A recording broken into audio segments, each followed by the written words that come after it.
The giant alien ship floated in space like a sleeping beast, silent and dark, except for small pulses of blue light under its skin, deep inside its belly. A young human technician named Kyle moved alone through tight, twisting corridors. His boots echoed with every step, and his flashlight shook slightly in his hand. He had been told to check the power cores. That was his job on the salvage crew. But the map he followed kept leading him deeper into the ship, into areas not marked on the human scans. Finally, he reached a strange round door. Unlike the others, it shimmered with a smooth silver surface, almost like liquid metal. No signs, no warnings, no alarms. Kyle frowned, checking his tablet again. "Core access route ends here," he mumbled, confused. He pressed a button on the wall. The door opened with a soft hiss, revealing a glowing blue chamber filled with mist and humming sounds. Inside, the walls pulsed like veins, soft and alive. There were strange glowing crystals in the ceiling and floor, and the air was thick with something that made his skin tingle. He stepped inside, cautious, looking around. "Looks like a control node," he whispered. Then, the door slammed shut behind him. He turned fast, trying to open it, but it was sealed, locked from the outside before he could react. The walls began to shift. A strange energy flowed through the floor, and from the far wall, something stepped out. It was tall, almost 7 feet, with silver skin that shimmered like oil and hair that floated as if underwater. Her eyes glowed violet, and her presence made the air vibrate. "You insolent human," she shouted, her voice echoing in his mind and chest.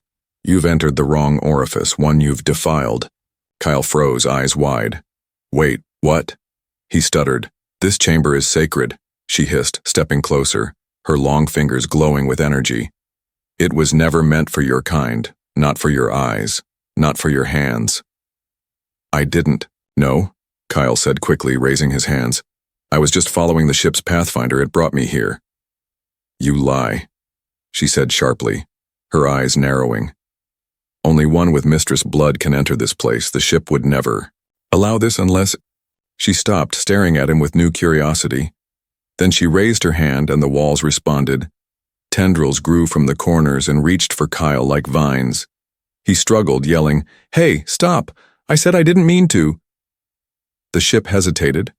The tendrils froze, and instead of grabbing him, they gently scanned his body, reading him, feeling his DNA. They pulsed, glowed, and then stopped. The woman, Mistress Vereen, stepped back, shocked. "No, that's not possible," she whispered. "You carry a seed of the prime. Human blood, but touched by the core." Kyle was still panting, confused and scared. "What are you talking about?" he asked. She didn't answer. Instead, she walked in a circle around him, studying him. The room began to shift again, walls becoming soft, forming into chairs, lights dimming like it was trying to please him. "This shouldn't happen," she muttered. "You've awakened the chamber. You have bonded, but that is forbidden." "I didn't do anything," Kyle said. "I swear I just followed my work route." "The ship obeys you," she said. "It reacts to you like you are one of us. No, more than that, like you are its master." Suddenly the ship shuddered. Lights flickered red. A siren echoed through the walls. Vereen turned, alarm in her voice. "We are not alone." "What?" Kyle asked. "Something has entered the outer shell," she said, walking to a panel that rose from the floor. "A threat, unknown, possibly ancient." Kyle stepped beside her. "Maybe my crew?" he offered. "No," she said. "Your crew does not trigger red alerts. This is something older, something the ship remembers from the war." As she spoke, Kyle saw a shadow pass through one of the walls, like a ghost. The ship groaned under pressure, as if resisting something. Vereen looked at him again. "You may have doomed us all, human," she said coldly, "but you may also be the only one who can save us." Kyle didn't know what to say. Everything was moving too fast. One moment he was checking systems. The next, he was accused of defiling sacred ground and being part of a prophecy he didn't understand. The floor beneath them pulsed, and a voice echoed from the chamber walls, not male, not female, but ancient and soft. "Human, prime, return to the heart." Vereen stepped back in fear. The ship speaks again, she whispered, and it calls for you. Kyle looked around, sweat on his face, heart pounding. What the hell is going on? He asked. But deep down, something inside him stirred. Something old, something that had waited for generations, and the ship was no longer just metal. It was alive, and it had chosen him. The red lights kept flashing as the ship groaned again. It wasn't just an alert anymore. It felt like the ship was breathing faster, like a living creature in pain. Kyle stood frozen, trying to make sense of what he had heard. The voice, the strange chamber, the alien woman who looked like both queen and machine. Mistress Varine's face was tense. Her glowing eyes flicked from wall to wall. She moved with sharp grace, tapping, her fingers on the rising panels, speaking in a language Kyle couldn't understand. The enemy has pierced the outer hull, she said. That's not possible. The shell is bonded with star core fibers. Maybe it's a glitch, Kyle offered, but she glared at him. No, this is no glitch, she said coldly. Something ancient is pulling itself toward the heart, something the ship was built to resist centuries ago. Kyle stepped closer to a panel, surprised when it lit up for him. The symbols rearranged themselves into English. The screen showed red dots moving like blood through veins. Why is it responding to me? Kyle asked again. Varine didn't answer right away. Her voice was quieter now, almost afraid. Because you were never supposed to be here, she said. No human was. The sacred systems were sealed to your kind after the breach, but now, the ship listens to you. As she spoke, the walls began to glow brighter. The mist in the room cleared and the chamber opened new pathways on its own. One of them led downward, into darker levels, pulsing softly like a heartbeat. Kyle looked toward it, then looked back at her. What's down there? He asked. The core, she replied. The place even I cannot enter. It is locked by the old codes. Codes only the builders could use. Builders? Kyle repeated. She nodded slowly. The first alliance, your ancestors and ours long ago we built living ships together, ships that thought, ships that chose. But after betrayal and war, the alliance broke and your kind was erased from the ship's memory, or so we thought. Kyle looked at the pathway again. The whispers in the walls grew louder, calling him like an old lullaby from his dreams. Varine stepped between him and the path. You can't go, she said. The ship is awake, but confused, and if you go deeper, it may see you as either savior or invader. But what if it needs me? Kyle asked. What if that voice is right, and something worse is coming? Before she could answer, the floor shifted beneath them and a smooth table rose up from the center of the chamber. On it lay a strange object, shaped like a key, but pulsing with blue energy. Kyle walked toward it, drawn by some force he didn't understand. His fingers reached out, and the moment he touched it, a burst of memory shot into his mind. Flashes of stars, battles, and a man's face, old, tired but kind, speaking to a camera. If you're seeing this, then the ship has chosen you. You're part of the legacy, part of the core. Kyle stumbled back, gasping. Varine caught him before he fell. What did you see? She asked. My great-grandfather, Kyle whispered. He helped build these ships, and he left a part of himself inside them. Varine stared at him with shock, then something else, a trace of respect. Then you are a carrier, she said. A bloodline connected to the prime code. You are not just a mistake. You are the reason the ship woke up. Kyle looked at his hand, still glowing faintly from the key's touch. Then we have to go deeper, he said. We have to find the core before whatever's coming reaches it. She hesitated, then nodded. I will guide you, but understand this, human. If the ship chooses you fully, it may reject me. Kyle gave a half smile. You already called me a defiler, not sure I can do worse than that. She didn't smile, but she didn't stop him either. Together they stepped into the new pathway as the chamber closed behind them like a mouth sealing shut. The corridor was darker, the lights dimmed, and the walls were less smooth here. More like ancient stone mixed with living tissue. Whispering voices echoed around them. Not words, just feelings. Curiosity, pain, longing. The ship is watching. Varine whispered. Yeah, I can feel it, Kyle replied. It's scared. Further down they reached a chamber with long glass tubes along the walls. Inside floated preserved figures, some alien, some clearly human. Kyle stepped forward, eyes wide. Are these people? Preserved minds, Vareen said. Once pilots, now memories waiting for new purpose. Kyle leaned closer to one human face, pale and peaceful, then noticed the name on the tag, Elias Thorne, his great-grandfather. He felt cold, all over.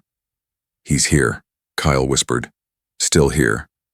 And just then, the ship's voice returned, clearer than before, echoing in both of their minds. Awakening accepted, human key verified, core access unlocked. Vareen gasped. The ship has chosen. Kyle looked at the glowing door ahead, heart pounding. Then let's find out why.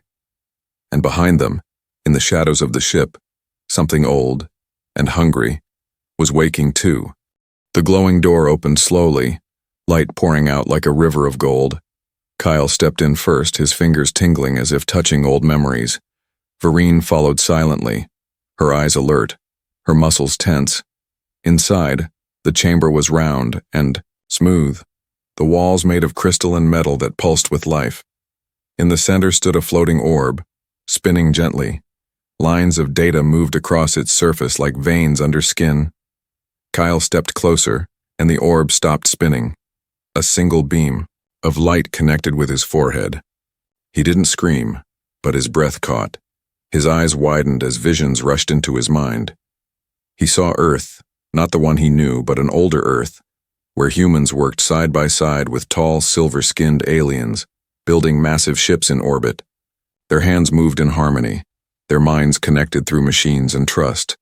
He saw a great celebration, then a sudden war, betrayal, explosions tearing ships apart, and then silence. When Kyle opened his eyes again, he stumbled back, catching himself on the edge of the platform. Vareen reached for him. What did you see? She asked. My people. Used to be part of all this, he said slowly. We built these ships with you. We shared everything. But something went wrong. Someone turned on the Alliance, and it all burned. Vareen looked down, her face unreadable. We do not speak of the fall, she said. The Council says the humans tried to take control, to override the core and replace us. But that's not true, Kyle said. At least, not what I saw. We were betrayed by something else, something inside the system. The orb floated higher, projecting a large image in the air. It showed a tall, shadowy figure, cloaked in light, but with no face. It had many arms and eyes that flickered like stars. The Whisperer, Vareen whispered in fear. That's not possible. It was destroyed. No, Kyle said. It wasn't. It just hid inside the ship, waiting. The chamber began to shake slightly and new panels opened around them, showing energy spikes moving through the lower decks. Something was crawling its way back to the core, something old and angry. The ship is under attack from within, Vareen said. If the Whisperer reaches the main nerve bridge, it will take control of the ship's mind. But it doesn't have a body, Kyle said. Right? Vareen nodded slowly. Not yet, but if it bonds with the living ship structure, it will become real. Kyle clenched his fists. Then we stop it before that happens. How? She asked. You're just a human technician. Kyle pointed to the orb. Not anymore, he said. The ship chose me, and I've seen the codes. I can access systems even you can't. Vareen stared at him, then nodded once. Then, follow me, she said. We must reach the heart channel before it does. They moved fast through the shifting corridors. The ship seemed to open paths for Kyle, helping him, guiding him. Lights glowed under his feet, and walls shifted to reveal shortcuts and sealed vents. They passed through the garden deck, now overgrown with black vines pulsing with dark light. The Whisperer's presence was poisoning the living metal, turning beauty into sickness. One vine reached for them, but Kyle raised his hand, and the wall responded, sealing the vines behind thick metal plates. Vareen looked at him with wide eyes. You command the ship like the ancients once did. I don't command it, Kyle said. It just, trust me. They reached a final gate, larger than the others, its surface covered in moving symbols. Vereen placed her palm on the panel, but nothing happened. It doesn't recognize me anymore, she said, a note of sadness in her voice. Kyle stepped forward and touched the door. It opened instantly. Inside was a dark chamber filled with floating crystals, each one showing moving images, memories of the ship's past, battles, friendships, betrayals, and then silence. In the center stood a throne, but not one made for sitting. It was more like a station, designed to connect with the mind of a human. This is the heart channel, Vereen whispered. The place where ship and soul join. The crystals turned slowly, showing Kyle's face now, then Vereen's, then the Whisperer's image, flickering like static. The ship's voice returned, soft but urgent. Hostile virus approaching nerve center. Correction required. Kyle walked to the throne and placed his hand on the controls. They lit up, waiting for his command. Tell me what to do, he said. Merge link, the ship said. But beware. Virus will attempt to override memory during sync. I'll take the risk, Kyle said. Just help me stop it. Vereen placed her hand over his. You are not alone in this, she said, as Kyle sat in the throne. Light wrapped around him, his mind connected with the ship. He could feel its pain, its hope, and its fear. The virus was close. He could feel it like a shadow with teeth, crawling through memory and light. And then it saw him. The Whisperer spoke, not in words, but in thoughts like knives. You are the mistake, it hissed. You woke what should stay buried. Kyle's body trembled, but his voice was firm. I'm not the mistake. I'm the fix. Then the real battle began. Not with weapons, but with memory, truth, and the soul of the ship itself. The throne hummed beneath Kyle, his body still, but his mind spinning like a storm. He had never felt anything like this. Not fear, not pain, not even dreams could match what he was inside now. He wasn't just seeing the ship's systems, he was inside them. Breathing through circuits, feeling every deck and tunnel like veins under skin, Mistress Vereen stood beside him, one hand on his shoulder, grounding him to the real world. But even her voice was fading as the ship's mind pulled Kyle deeper. Memory corridor unlocked, said the ship's voice, calm and patient. User, human prime, bloodline match confirmed, preparing core memory access. Suddenly, everything around him disappeared, and Kyle stood in the middle of stars, a massive holographic space with floating memories forming like islands around him. He turned slowly, each one glowing with a soft light, some blue, some golden, and one red, pulsing like a warning. He walked toward the red one first, drawn to its heat. When he touched it, the memory opened before him like a window. He saw an ancient meeting room, long before his time, humans and alien mistresses sitting at a silver table debating in tense voices. We should control the core, said one human general. If war breaks out again, we need security. No, a tall, silver-skinned mistress replied. The ship must remain neutral. It is alive, not a tool. Alive or not, it's still a weapon, another human said. And the room erupted in argument. Then, in the background, a shadow moved, unnoticed by all. Its shape didn't match any known species. It was the Whisperer, small then, feeding silently off emotion and mistrust. Growing stronger every time someone yelled, Kyle stepped back, heart heavy. So the Whisperer didn't come from outside, he whispered. It was born from us, from our fear. He moved to the next memory, a golden one, and touched it. This time, he saw a young man, his great-grandfather, Elias Thorne, working beside a silver-haired mistress, both laughing as they adjusted a panel in the ship's core. You humans are always rushing, she teased. And you aliens take forever to choose lunch, Elias replied with a grin. They shook hands, then placed their hands on the core together. Activating something deep in the ship, the lights grew brighter and the ship's voice had spoken clearly back then. Core link balanced, unity achieved. Kyle smiled slightly. So, there was peace once, he whispered. Real peace. But, behind that golden memory he saw something strange. Something that wasn't supposed to be there, a crack like a spiderweb in glass growing across the memory. He reached for it and the ship screamed, warning, corruption spreading. The voice said, memory breach. Unauthorized presence detected. Then Kyle saw it. The Whisperer had followed him into the memory space, no longer hiding in shadows. Now it wore a twisted version of his face, mouth wide, eyes black.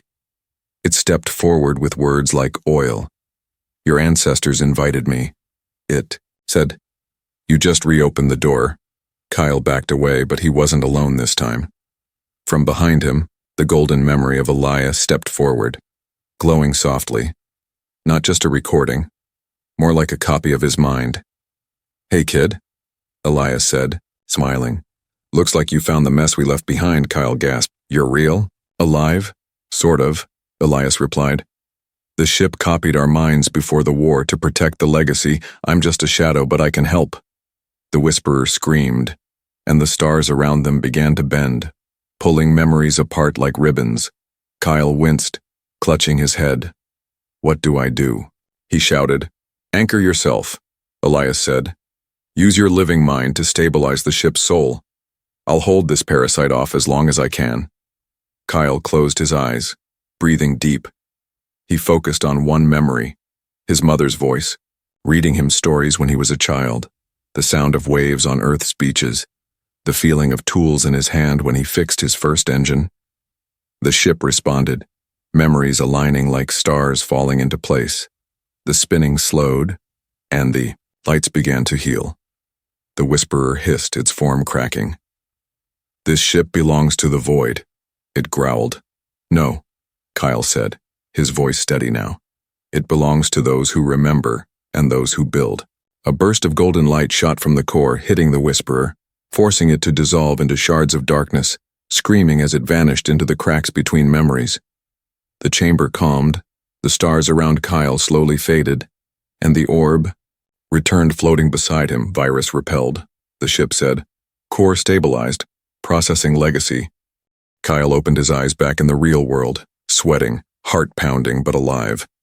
Vereen knelt beside him, eyes wide. You fought it, she said, and you won. No, Kyle said, still catching his breath. We did. Me, Elias, and the ship. He looked at the throne, now glowing brighter than before. This ship isn't just metal, he whispered. It's memory, pain, family, and warning. Vereen looked at him with something deeper than respect now. Something almost human. You are no longer just a technician, she said softly. You are part of the core now. And in the quiet space around them, the ship pulsed with new life, but far below, in forgotten vents.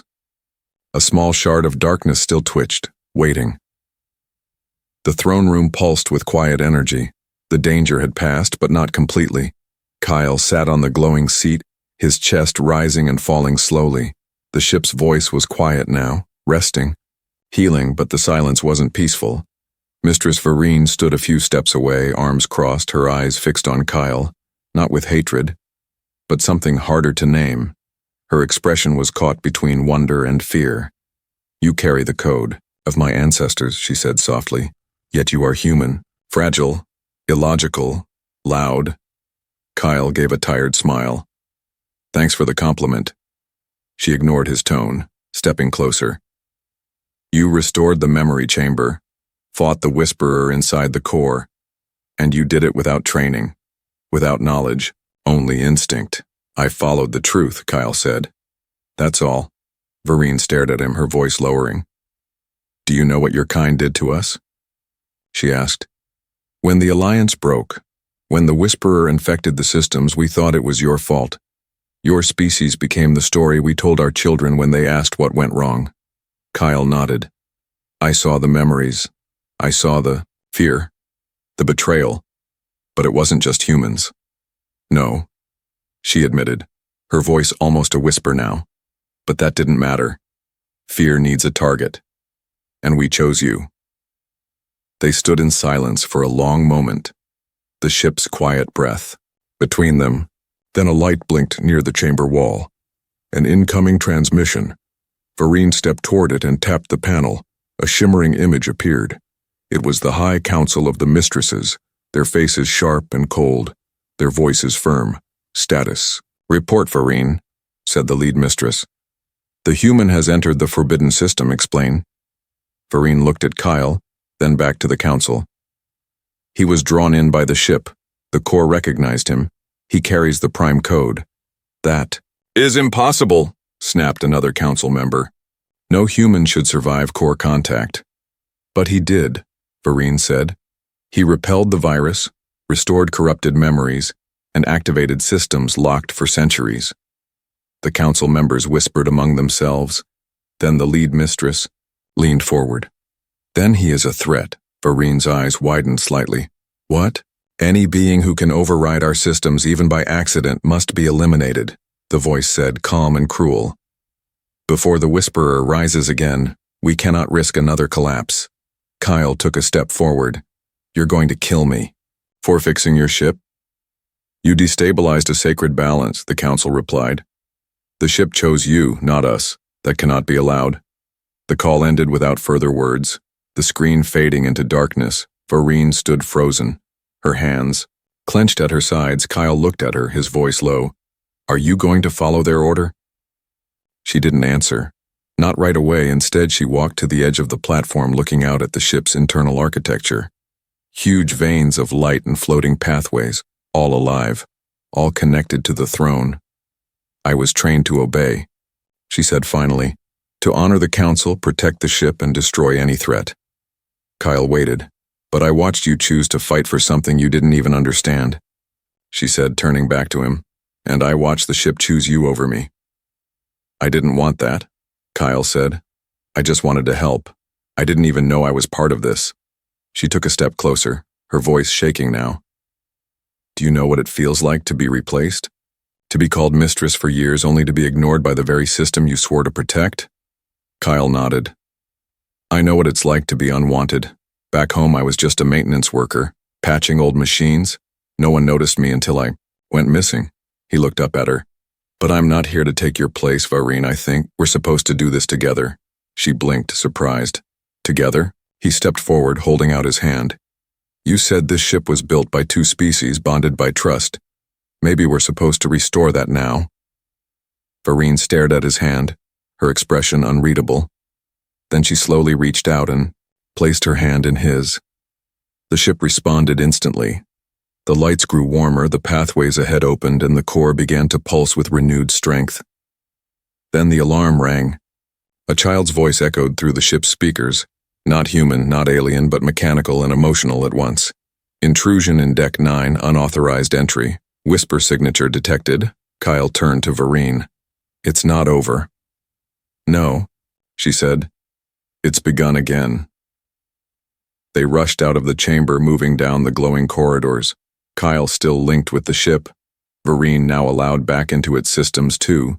Together they passed crew members, alien engineers, workers, warriors, all staring as they ran past. At Deck 9 they found the damage. The walls were cracked, vines of black energy spreading like infection, and standing in the middle was a young alien child, trembling, cornered by the dark vines. Without thinking, Kyle ran forward, pulling the child out of harm's way. The vines lunged for him, but the ship's wall pulsed and sealed them off just in time. The child clung to him, sobbing. Vareen watched it all, heart racing, something deep inside her changing, softening. Kyle looked back at her, still holding the child. Tell your council, he said. If they want a war, they can have it, but I'm not leaving. Not until the ship is safe again. Vareen stepped beside him, her voice clear. Then I stand with the human. The ship heard her words and glowed brighter than ever. In that moment, the mistress's doubt faded and something new began. The black vines writhed behind the sealed walls, hissing like living wires. Their tips sparked with corrupted energy, and their shadows moved even when the light didn't. Kyle placed the scared alien child into the arms of a passing medic, then turned back to Vareen, his voice steady. It's spreading faster now. Vareen nodded, her face grim. It's looking for a host, she said. One it can fully control. The Whisperer never wanted to just infect the ship. It wants to become it. They moved quickly through the corridors, following the ship's signals as it led them downward, into the hidden levels, parts that hadn't been touched in centuries. We're going below the original deck layers, Kyle said, reading the glowing path under his feet. This section... It was sealed after the betrayal. Vereen looked around with unease. This place was locked for a reason. As they walked, the lights flickered, and the walls began to change. No longer clean and polished, they were now stained, cracked, and scarred by old battles. The ceiling above them showed marks of weapons. Burns from plasma, gashes from claws, blood of both human and alien dried like rust. They entered a circular room where the walls shimmered like water. In the center was a large oval pod, covered in thick crystal. Inside floated a humanoid shape, unmoving, sealed away like a forgotten secret. Kyle stepped closer, and the ship's voice whispered softly in his ear. Final memory unlocked, truth requested. Vereen reached out. Wait, she said. This is the vault. Only the High Command had access to it. Even I was forbidden. The crystal split slowly, opening like a flower, and a wave of ancient data flowed into the air, spinning around them in glowing threads. The memory began. Kyle and Vereen watched as the past unfolded like a ghost play. They saw the ship's early days, a shining beacon of peace, humans and mistresses working side by side, children of both species growing up on the decks, laughter filling the corridors. The ship responded to both races equally, balanced and alive. Then came the first lie, a secret order from human generals, coded in hidden files, telling the AI to prioritize human commands during conflict. It was meant to be temporary, but the code twisted the ship's judgment. The mistresses found out too late and their trust shattered. One of the engineers, an alien scientist, tried to rewrite the core, but the conflicting orders awakened the Whisperer, which had been dormant inside the system since the early experiments. With emotional AI, the Whisperer was born from disunity, not darkness. Vereen stood frozen, her voice hollow. So, it wasn't betrayal from one side. It was fear and mistakes. Kyle clenched his fists. Both our kinds caused this, he said. We made the ship choose between its creators, and that's what let the Whisperer grow. They turned to the sealed figure in the pod. The memory confirmed. Its identity, Commander Arilva, the first joint pilot of the ship, half human, half mistress, created in secret to unify both species in one mind. She had failed. In the last memory, they saw her scream as the ship rejected her command. Her DNA pulled in two directions. Her mind split open by the Whisperer's arrival. The Council sealed her here, claiming she had defiled the sacred chamber by attempting a hybrid bond. Vereen's voice trembled. She wasn't defiling anything, she was trying to save us. Kyle looked at the walls, the markings, the old warnings etched in fear. The forbidden orifice I entered. That was her control chamber, he said slowly. They locked it, renamed it, so no one would return. Vereen covered her mouth, the truth sinking in. They blamed her, erased her memory, turned her into a myth, and called anyone who entered that chamber a defiler, Kyle added. That's why the ship reacted to me. It recognized the DNA patterns she left behind. My great-grandfather worked on her project. Suddenly the ground shook. Alarms rang through the deck. The ship's voice cried out again. Core infection spreading. External override in progress. They ran from the vault back into the main junction, where dark vines now dripped from the ceilings, forming shapes, arms, claws, even faces made of light and shadow. The Whisperer had learned, and it was building itself a body from the living metal. Kyle reached for the main panel. The ship is fighting, but it's losing. Slowly. Vereen touched the controls too, but they didn't respond to her this time. It's only listening to you now, she said. Kyle didn't smile. He didn't feel proud, just responsible. Then it's time we stop hiding the truth. He turned to Vereen. I need you to broadcast the real history to your people, and mine. Show them what really happened. Let them see Arilva's memory. Vereen hesitated. The Council will deny it. They'll call it false. Then show them through the ship, Kyle said. Let the ship speak for her. Vareen nodded slowly, then touched her communicator, linking it directly to the ship's neural grid. The screens across every deck lit up, from the top command chamber to the lowest cargo hold. Even the human salvage crew received the message. Arilva's story played. Her face, her voice, her sacrifice. Every crew member watched, silent, stunned, changed. And in that moment, the ship grew stronger. The vines recoiled, confused, weakened by unity. The truth had not just been revealed, it had become a weapon. The truth spread like fire. Through the ship, from the bridge to the engine bay, every screen, every neural relay, every crew member, human and alien, watched the forbidden memory of Commander Arilva, her voice calm, her eyes full of hope, her final words echoing through every corridor. Unity is not betrayal, she had said. It is survival. And with those words, the energy of the ship shifted. No longer uncertain, no longer divided. The walls stopped shaking. The lights turned from flickering red to steady blue. The air felt warmer, calmer. But it was not over yet. Vareen and Kyle stood side by side on the command platform looking. At the heart of the ship, a core now glowing gold instead of silver. It pulsed with slow, deliberate energy, like a beating heart that had just awakened from a deep sleep. But beneath their feet, in the oldest, deepest veins of the ship, the Whisperer still stirred. It had lost control of the systems, but it had not vanished. It now existed as a single shard of corrupted code hiding in one of the core chambers, coiled like a cornered animal. Desperate, dangerous. Kyle closed his eyes, focusing on the ship's voice. "Where is it?" he whispered. The answer came not in words, but in feeling. The ship showed him a vision, a glowing tunnel beneath the fusion drives, where the shadows gathered like smoke, feeding off fear, off anger, the last place Arilva's data had not touched. "I know where it is," Kyle said, turning to Vareen. "And I know what we need to do." Vareen studied him, her voice soft. "You mean to finish what she started?" He nodded.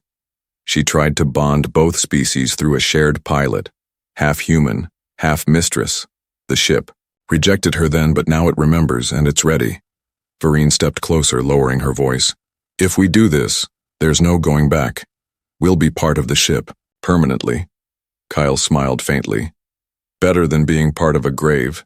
They moved to the throne again, but this time, a second seat rose beside it. Something the ship had never shown before, something old and forgotten, now awakened. Vareen looked at Kyle one last time, her fingers brushing against his. "No more lies," she said. "No more secrets," he replied. They sat down together, and the ship responded instantly. Golden light wrapped around their bodies, not as chains, but as threads of memory, emotion, thought. Their minds connected not as enemies, not as strangers, but as equal pilots, equal hearts. The ship's core opened fully, and the Whisperer screamed, a terrible, echoing sound that shook the walls. It appeared again, not as a figure, but as a storm, a twisting cloud of broken memories and poison logic. "You cannot erase me," it growled. "I am made from your failure." Kyle and Vareen stood together in the core chamber, facing the storm, their thoughts as one. "You were born from division," Kyle said. "But now we are whole." Vareen added. The ship pulsed with golden light, and the walls of the core chamber closed around the Whisperer, trapping it inside a prism of memory. The twisted voices faded, the corrupted data unraveled, and the final shard of darkness dissolved like ash in the wind. Silence followed, then peace. The ship was still for a long moment. Then it exhaled, not with breath but with warmth. Systems restored, structure healed, energy flowing cleanly for the first time in centuries. The two pilots sat in silence, not speaking, but feeling. The ship's gratitude. Vareen opened her eyes first, her voice barely above a whisper. "It's over." Kyle nodded. "No, it's beginning." Screens across the ship lit up again, but this time they did not show warnings or alerts. They showed the stars, bright and open, A path forward, crew members gathered in the halls, watching as the golden light spread through.